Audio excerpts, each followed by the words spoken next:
Warm greetings from the High 10. It is Everyday Shenanigans on the Saturday, June 6, 2020. I'd like to bring you said information in the Ahmaud Arbery murder case out of Georgia, Brunswick, Georgia. And if you need verification for the storyline, please log on to CNN News for this verification of the story. And there is also a video inserted in the article. Ahmaud Arbery was hit with a truck before he died, and his killer allegedly used a racial slur, investigator testifies. This story was uploaded on Thursday, June 4th. William Bryan told investigators he heard Travis McMichael use a racial epithet after fatally shooting Ahmaud Arbery in Glenn County. A Georgia Bureau of Investigation agent testified Thursday at a preliminary hearing. The hearing lasted about 7 hours, with the judge ruling all three defendants, McMichael, his father, Gregory McMichael, and William Roddy Bryan, would stand trial on all charges. The details of Arbery's last moments emerged amid a week of nationwide protest over another killing, that of George Floyd, by police in Minneapolis, and the demonstrators have also called for justice in Arbery's case.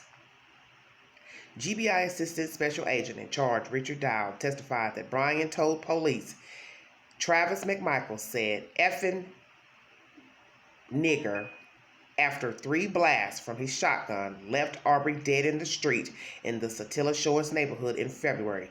Body camera footage also showed a Confederate flag sticker on the toolbox of McMichael's truck, he said.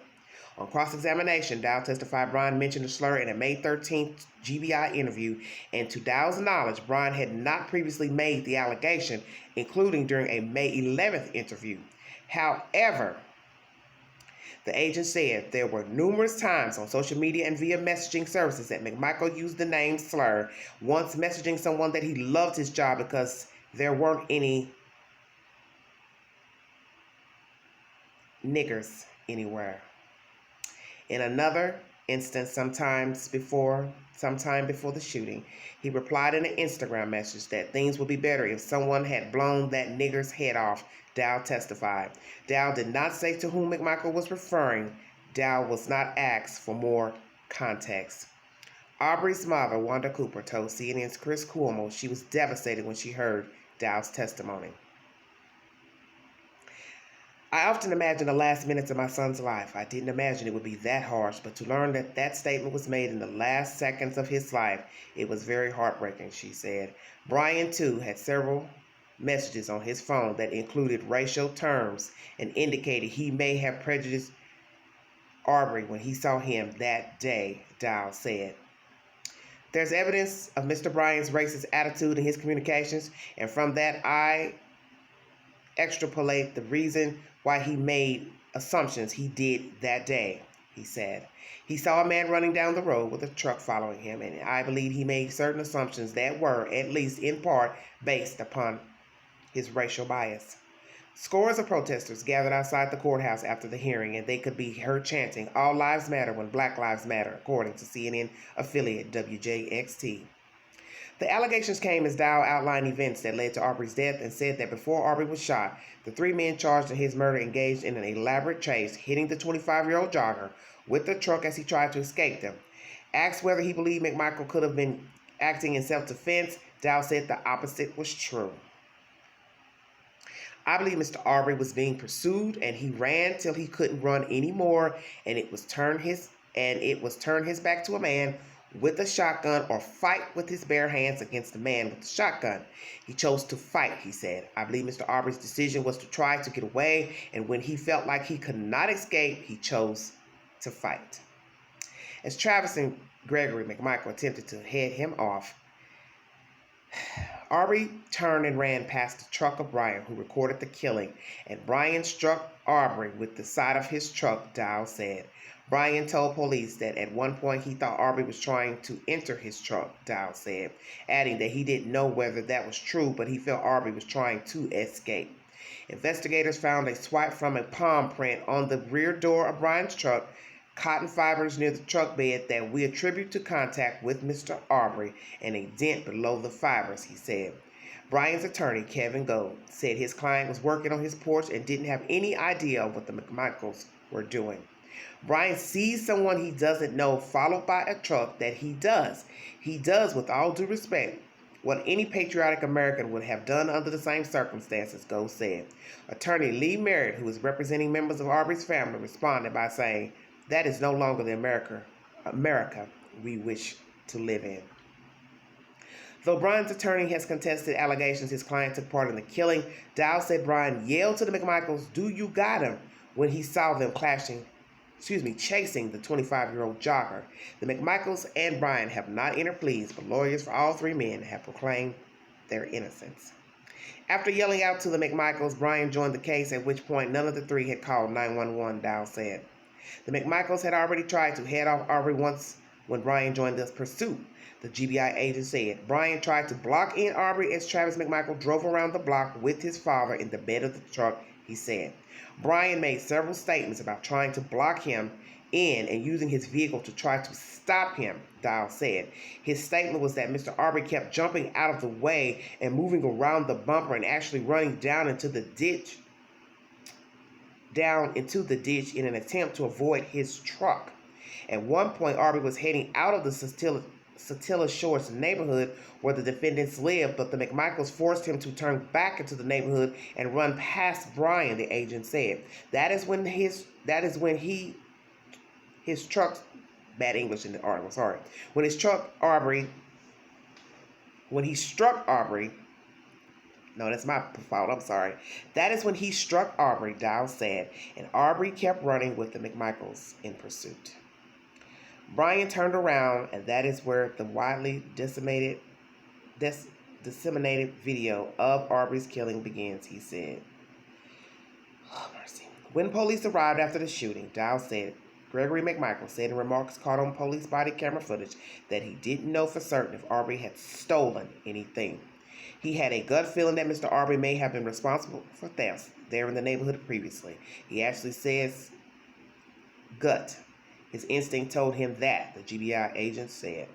Travis McMichael told police that he ordered Arbery to get on the ground before the shooting, and Gregory McMichael also told an officer he had instructed his son, "Don't shoot," Dow said.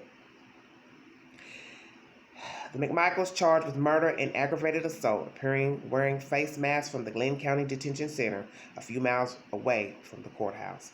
Brian waived his right to appear. He was arrested last month on charges that include felony murder.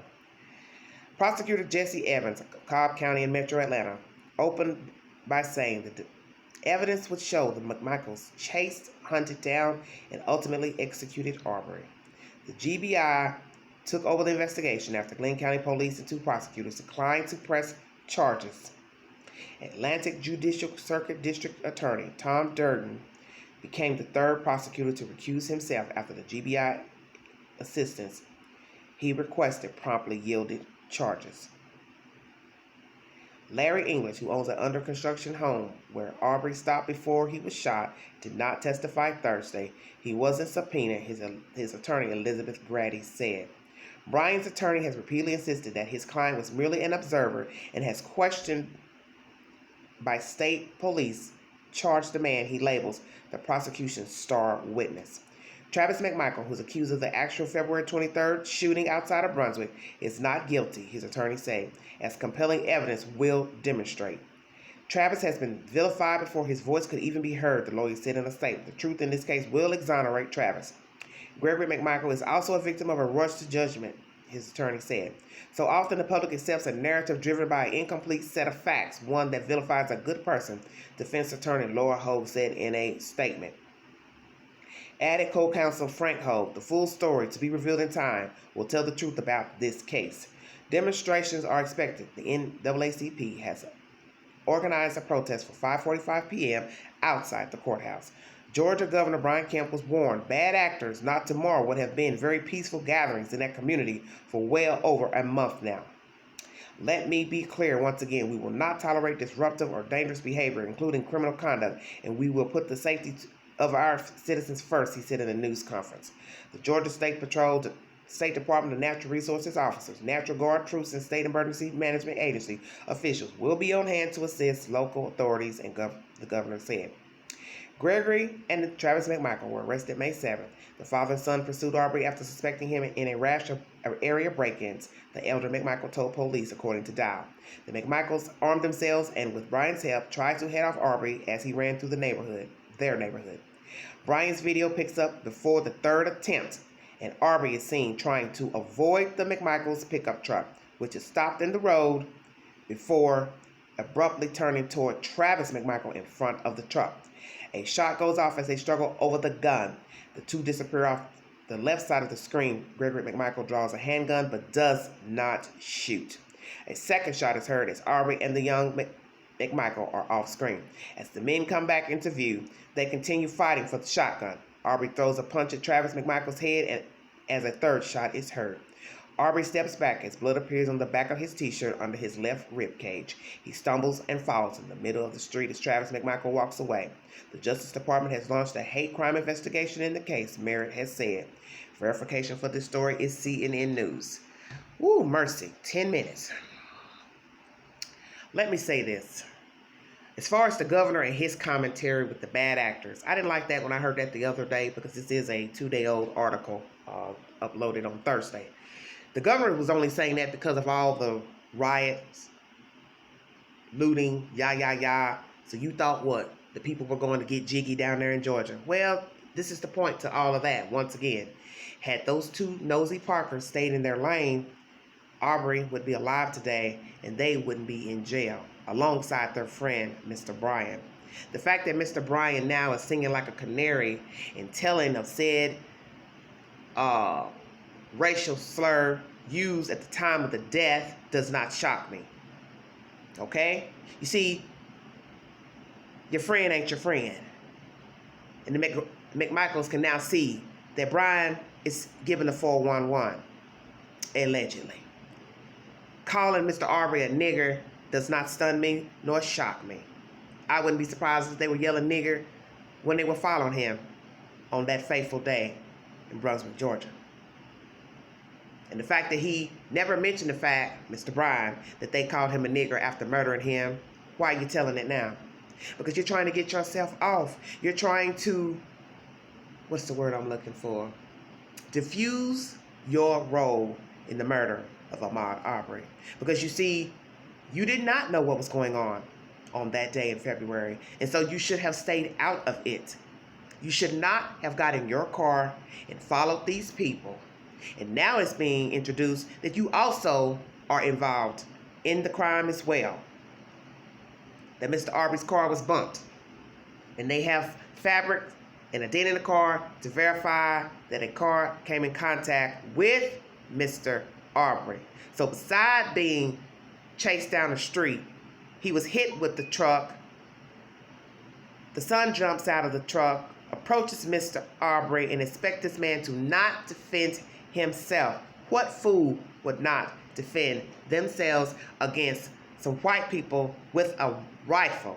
And now we also find out, besides Mr. Arbery being called a nigger, lying on the ground dead, that the father brandishes a handgun. To do what with it?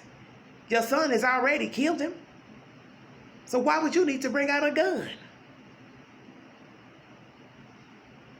And I've looked at your video, Mr. Bryan, and yes, you look a hot damn mess in your court appearance. You look distraught and confused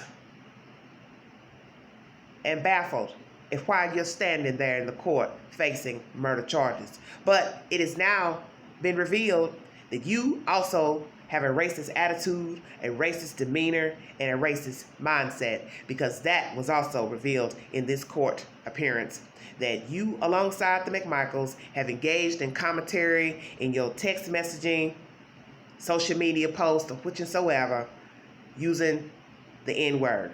And I'm going to say nigger because I don't care. We're not children. And this is not a child's channel. You engage in conversation calling African-American people niggers. Then Mr. McMichael, the father, used the word nigger, shooting off somebody's head, but they did not elaborate whom he was referring to. But in my opinion, it does not matter, due to the fact he's been now accused of aiding his son in murdering a black man in broad daylight. And you also, the friend, the neighbor, has also been charged and was also present at the time they pursued Mr. Arbery. All three of you should have been minding your damn business. And thus, all this sweet talk their attorneys have been bringing forth, that they have evidence to show that they were rightful in their pursuit and murder of this man. I haven't heard or seen anything to allude to the fact that it was okay to follow Mr. Arbery, brandish a rifle and a gun, bump him with the said car, and then murder him and also call him a nigger while dead. What evidence do you all have to show they had a right to pursue Mr. Arbery? Because you did not reveal any of that in this court appearance, and why not? 7 hours was supposed to be a quick hearing that lasted 7 hours. You had ample enough time, defense attorney, plural, to bring forth any evidentiary information that you thought would be useful the defense of your clients. And the fact that it was revealed the other day that I don't even want to say this, Lord have mercy, that is the norm to call black people niggers in the South. That's what Mr. McMichael, the father, told his attorney, that is a normal name to call black people. Basically saying we use it all the time, calling them nigger, once it had been revealed to the public that he used that word. Travis used that word once Mr. Arbery was lying dead on the ground. And then their defense is that is the norm to use nigger. Once Mr. Bryan revealed that information to law enforcement that Travis called Ahmaud a nigger while dead. And their response to the word being used is that it is the norm to use that. We use that here in the South. Let me be clear on what I'm saying to you. Did y'all hear that? It is the norm to call a black man or woman a nigger here in the South. Well, we know you've been using that word from day one. Why, yes. We have been called the N-word ever since we got off the ship. Probably was called that on the ship. Such a savvy word you could come up with to identify a dark-skinned, brown-skinned human being. So we've been nigger day one. We have been nigger from the East Coast to the West Coast, the Midwest, the top of the state, the bottom of the state, the South, everywhere in the United States. White people have identified African American people as a nigger. So it's not only used in the South, it is used in all states in America by whomever chooses to use that word to identify brown people. I'm not impressed with nothing going on in Georgia at the moment. I'm not impressed with the governor, with his comment about bad actors showing up to loot or do this or disrupt the flow of that court hearing. See, that lets me know you have the same mindset as well, Governor of Georgia. Why not speak into existence something positive, such as praying for a positive day? That's how you handle that. Your empty threats of telling everybody we're going to have all the guard, police, the state, this, that, the governor, government officials, government here to exact any type of unruly behavior. Well, nobody was threatened by that anywhere else in America, because you see when people decided to get jiggy, they got jiggy. Whether they were white nationalists, a 15-year-old, a 20-year-old, a 30-year-old, a 40-year-old, terrorist group, non-terrorist group, people do as they see fit because they're grown. And as we have said, doesn't mean it's right, but you can't tell an adult what to do. All of this is appalling. The death of Ahmaud Arbery, a vicious death for no reason, only the assumption, I see a black man running, he must have done something. Let me put my 2 cents in and handle him. Same thing with George Floyd.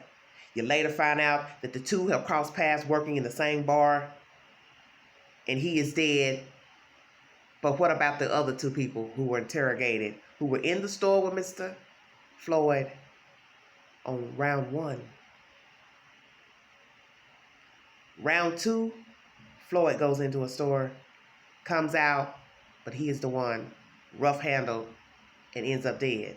But the other 2, what happened to them?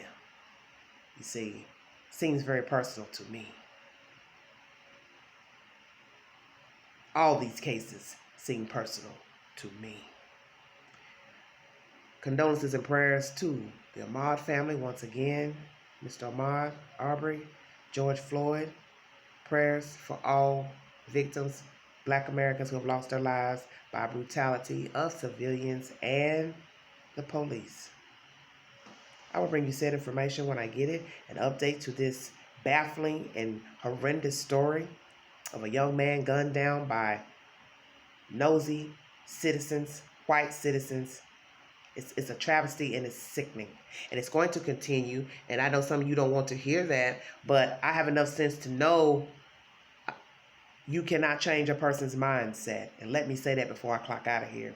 You cannot change a person's mindset. You cannot tell a human being how to think and how to behave. So as people judge people who looted in the streets, graffiti, in pertaining to the death of George Floyd, you can't stop these racist white people, non-whites, from exacting revenge on African American, Hispanic, American Indian, whomever they do not like. They do not like. So your hatred to run in the street and victimize a human, kill them because they are black, how is it different than someone deciding to put graffiti on a wall or loot? Wrong is wrong. And that's the bottom line, and that is the spoken word. You are no different. You are no different. And as someone has said, you so-called Christians who identify with the white race and identify yourself as a Christian, how in the world can you believe in a God you have never seen, but you can hate a man that you do see, but you do not know him?